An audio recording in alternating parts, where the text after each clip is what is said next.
you see these, it's pretty easy. That, the roof, is the floor. That's the floor of the western wall.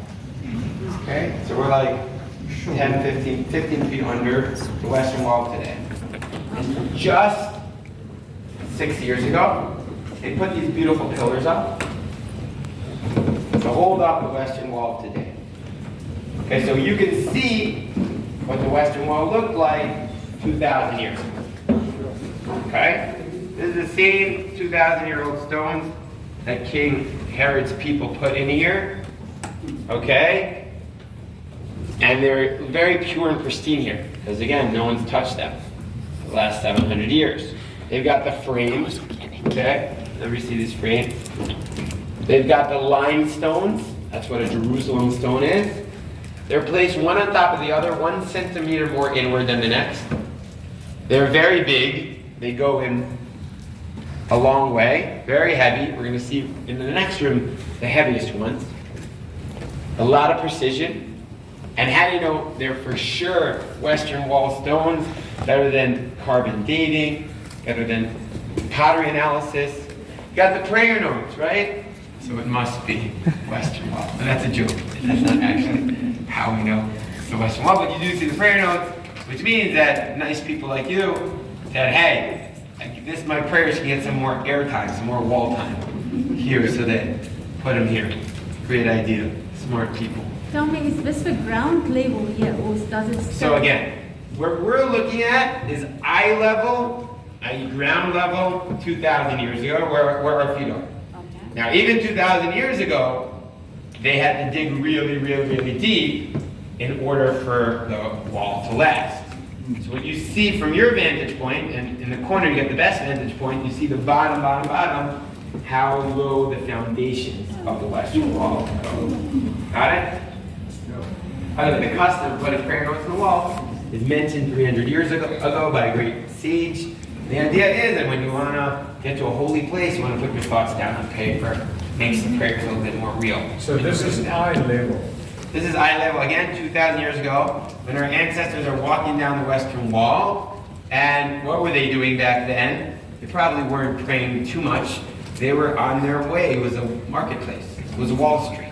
They were praying for a good deal, okay? But they're walking on their way to the Temple Mount. So like my joke, guys should come back.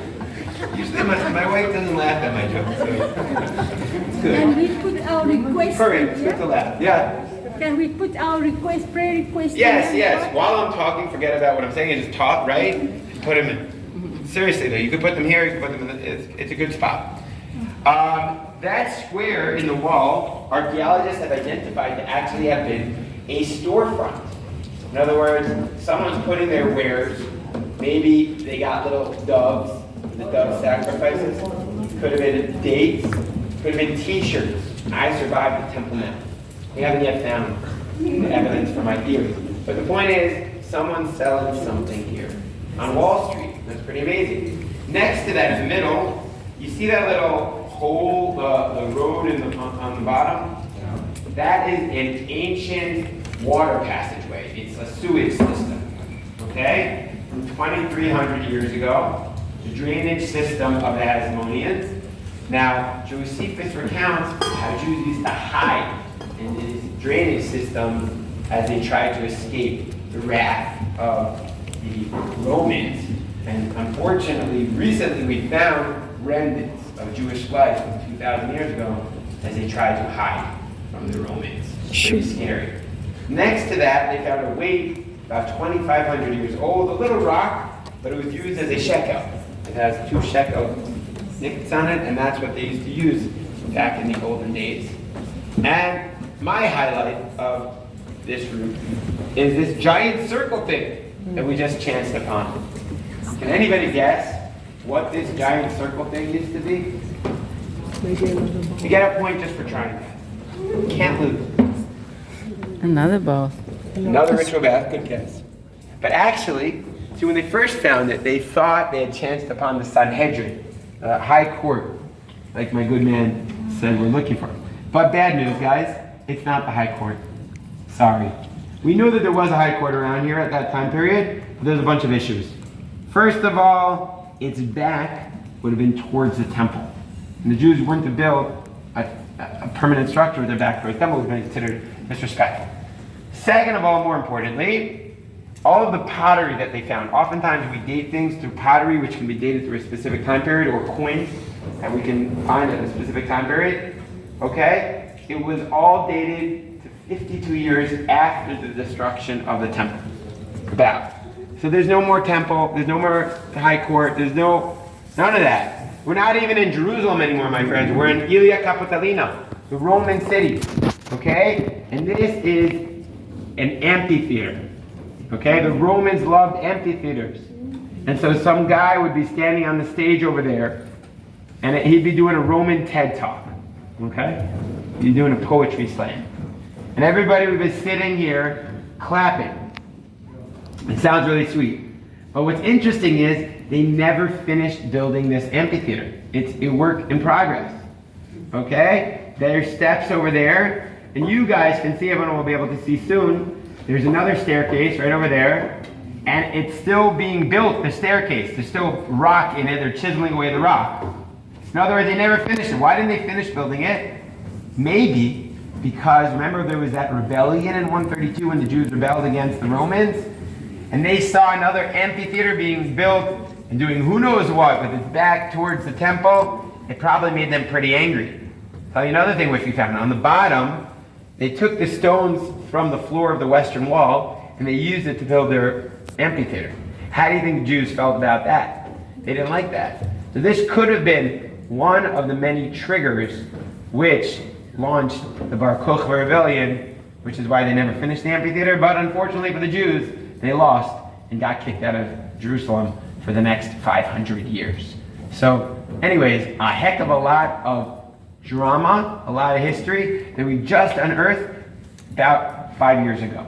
It's all new. And like I said, this is the same western wall that you see upstairs. Same holiness, same wall. So if you want to say a prayer, this is a great spot to throw in an extra prayer, write a little extra prayer before we head to our next stop. Are there any questions? I've got a question. Yeah. Right, so there is still water today coming from drainage issues, from the drainage problems in the Muslim quarter that drips its way down. Is it not because of there's water underneath the... So no, this archaeologists have identified to actually be water from the rain and that drips all its way down.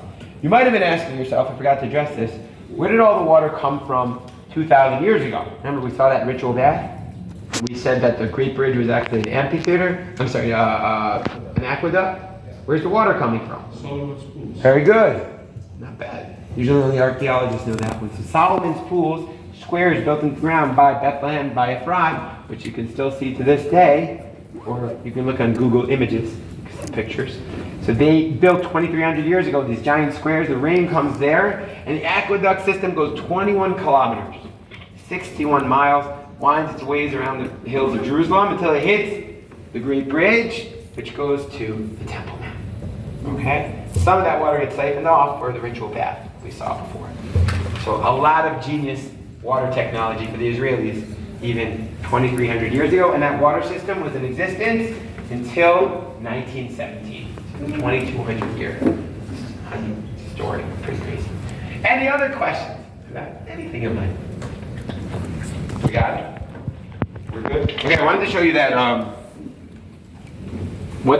forgot to show you the giant lobby that I was telling you about before. That's what the giant lobby looked like.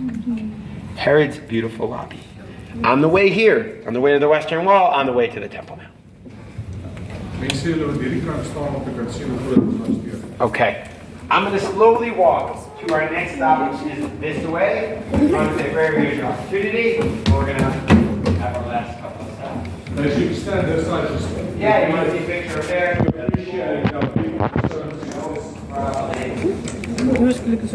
Yeah, we're going to go back. We got to get our extra legs.